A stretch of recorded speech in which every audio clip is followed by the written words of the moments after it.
Hey guys, so today we delve into the intriguing world of Prince Harry's legal battles. These lawsuits, if unsuccessful, could potentially leave him with a staggering bill of up to $20 million, according to legal experts. Just recently, the Duke of Sussex faced a setback as he lost his initial lawsuit against the UK Home Office. This ruling raises concerns about the future of his remaining 5 cases. The court decided that he lacked grounds to sue the Home Office over their refusal to allow him to privately finance his police bodyguards.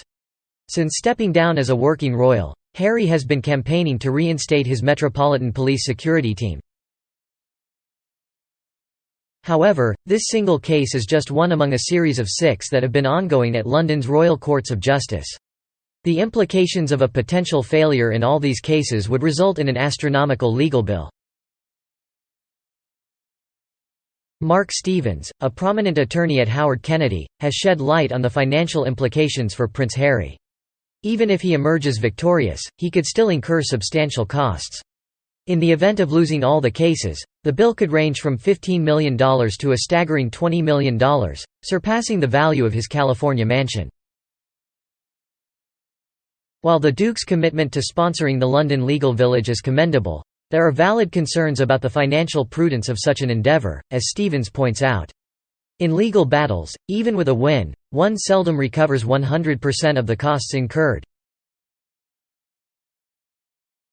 Typically, the recovery rate hovers around 60 to 70%. Considering Prince Harry's potential expenditure of £6 million to £10 million on these cases, his net recovery would likely be around £6 million, leaving him with a substantial outstanding bill. To put this into perspective, even at the lower end of Stevens' estimate, Prince Harry could find himself obligated to pay $15 million, an amount surpassing the $14.7 million he and Meghan Markle invested in their Montecito mansion. This lavish property boasts 16 bathrooms, expansive grounds, a gym, a spa, a games room, an arcade, and a tennis court. The Home Office has disclosed a figure of approximately £8,000, just shy of $10,000. However, we must acknowledge that this case was anticipated to be the least financially burdensome, as much of the groundwork for another lawsuit against the Home Office falls within its ambit. Speaking of the overarching lawsuit against the Home Office, the saga continues. A recent Freedom of Information Act request by the Sun newspaper in February has revealed that the government's expenses alone had already surpassed $360,000 by that month, and the full-fledged hearing hadn't even commenced. Astounding, isn't it? Prince Harry's objective in this ongoing legal battle is to compel the Home Office to reconsider its decision to withdraw his police protection team. However, it is crucial to note that the government's legal representatives, as documented by Newsweek, have been incredibly dismissive of the case. Their stance is clear. The burden of funding this litigation, which should never have been brought forth, should not fall on the public purse. Now, let us shift our focus to a trio of lawsuits filed by Prince Harry, all of which allege phone hacking and various other unlawful practices within 3 of Britain's largest newspaper conglomerates: Rupert Murdoch's Newsgroup newspapers, Associated Newspapers, publisher of the Daily Mail, and Mirror Group newspapers. To emerge triumphant in these court battles, Prince Harry must convince the judges to extend the statute of limitations, as these cases have been ongoing for over 6 years. In early June, Prince Harry will face a groundbreaking moment as he takes the witness stand, subjecting himself to rigorous cross-examination by the Mirror Group's legal team. This event marks a significant milestone, as it is unprecedented for a member of the royal family to undergo such intense scrutiny in modern times.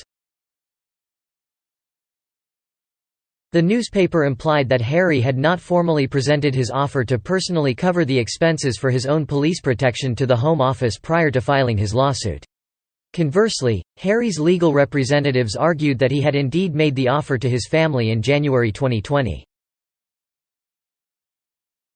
The potential consequences for Harry extend beyond legal matters and encompass damage to his reputation, as well as the emotional strain and anxiety associated with high-profile lawsuits of significant magnitude. In the Harry-Meghan series produced by Netflix, Harry expressed his belief that Meghan suffered a miscarriage in July 2020, attributing it to the stress caused by a separate legal battle against the Mail on Sunday concerning a private letter she had sent to her father. Experts have stated that there is currently no scientific evidence establishing a direct correlation between stress and an increased risk of miscarriage.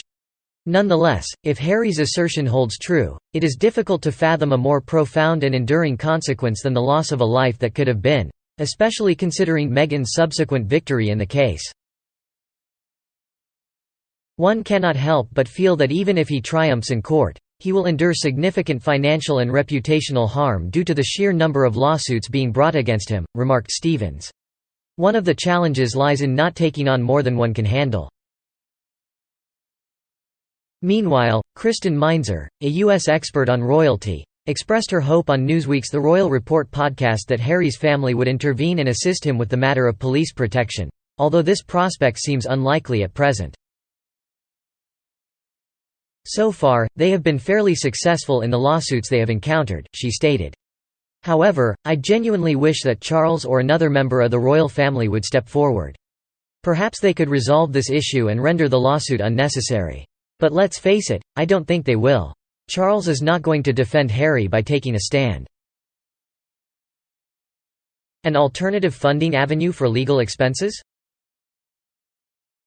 Another potential option for Harry to cover his legal costs is if he is receiving financial support from the estate of Max Mosley, a controversial advocate for press reform who passed away in 2021.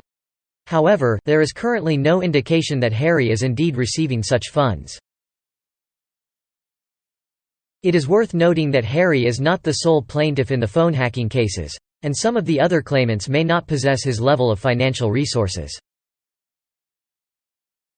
There is a possibility that they are being financially backed by the Max Mosley Trust.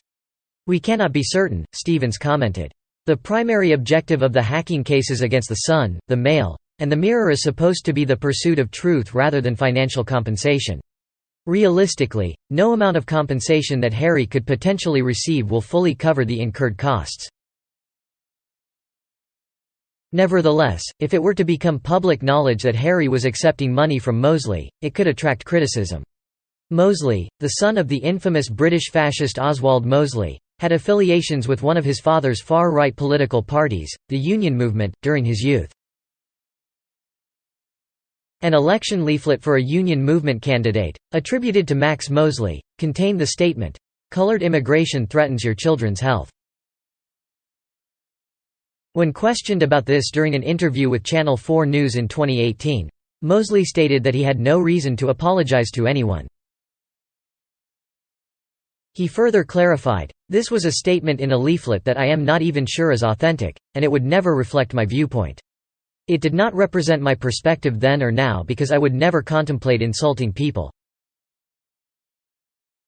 The original leaflet and Mosley's response when confronted about it stand in stark contrast to Harry and Meghan's stance on racism and unconscious bias.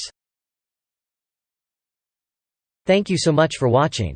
If you found this video entertaining, make sure to hit the like button and subscribe to my channel for more royal staffs in the future.